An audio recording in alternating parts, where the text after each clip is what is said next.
Alors, nous sommes de retour sur la Web TV du Salon et nous accueillons Jean-Jacques François, président du réseau Juriste Défi. Oui. Bonjour. Bonjour. Merci d'avoir accepté notre invitation. Mais c'est un plaisir. Donc, vous êtes président d'un réseau d'avocats, mais pas seulement, qui mise sur l'interprofessionnalité. Oui. On est le seul réseau français à avoir en son sein des avocats, des notaires, des administrateurs judiciaires, des liquidateurs judiciaires, et on a un partenariat avec un autre réseau d'huissiers qui s'appelle Lex-Impact.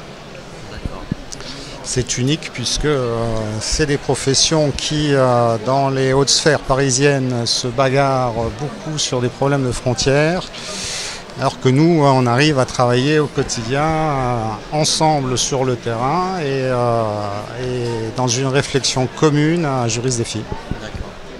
Et je crois qu'il y a un service qui est assez apprécié, c'est la formation que vous proposez à l'intérieur du réseau. Parce qu'à Juriste Défi, on travaille beaucoup et on n'était pas très satisfait des formations qu'on pouvait avoir à droite à gauche, et notamment au niveau financier.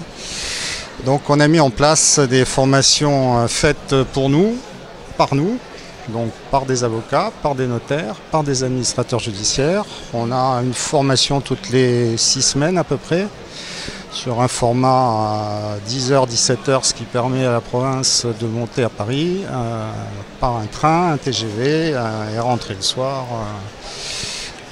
dans le même schéma. La formation est manifestement de qualité puisqu'elle est reconnue par le FB, par le Conseil supérieur du notariat, par la Chambre nationale des huissiers de justice, des administrateurs judiciaires et des liquidateurs judiciaires.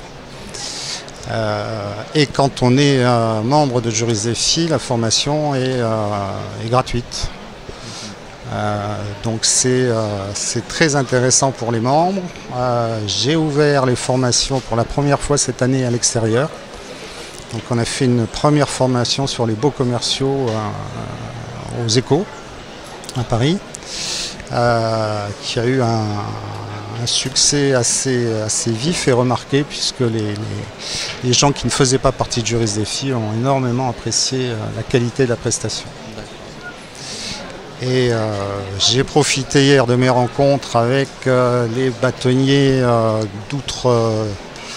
d'outre-mer, on va dire, qui sont intéressés par nos formations, qui ont un problème évidemment de déplacement. Donc on est en train de réfléchir à des formats par visioconférence. Ce qui nous gêne le plus, c'est pas tellement l'aspect technique ni le contenu scientifique où ça se passe plutôt très bien. Oui, ça doit être la logistique. C'est plutôt le problème des décalages horaires. Et paradoxalement, c'est plus facile avec la Guadeloupe et la Martinique qu'avec Saint-Denis de la Réunion, où ils n'ont que 3 heures de décalage, mais pas dans le bon sens. C'est-à-dire eux, ça tombe entre midi et 2 quand nous, on démarre les formations. D'accord. Alors, en ce moment, l'interprofessionnalité, on en parle beaucoup avec le projet de réforme Macron qui souhaite renforcer cette interprofessionnalité entre professions juridiques. Êtes-vous d'accord avec ce renforcement et à quelles conditions? Alors, l'interprofessionnalité, Juriste Défi existe depuis 22 ans et on prône cette interprofessionnalité sur le terrain depuis 22 ans. Je crois qu'on doit être à la 4e ou 5e loi, avec des décrets d'application pour certaines qui ont mis 5 ans à sortir. On n'y est toujours pas, puisque nous, notre souhait, c'est d'avoir l'interprofessionnalité au niveau d'un dossier, puisque le maillon en bout de chaîne, c'est quand même le client. Et ce qu'on cherche à satisfaire, c'est le besoin du client.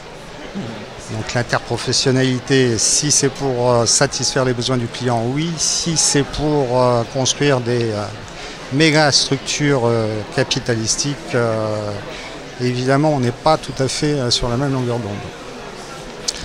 Donc on va essayer de militer une fois de plus pour une vraie interprofessionnalité, pour qu'on puisse, avec un notaire, un expert comptable, un avocat, un huissier, pourquoi pas, monter des dossiers avec un même niveau d'exigence déontologique.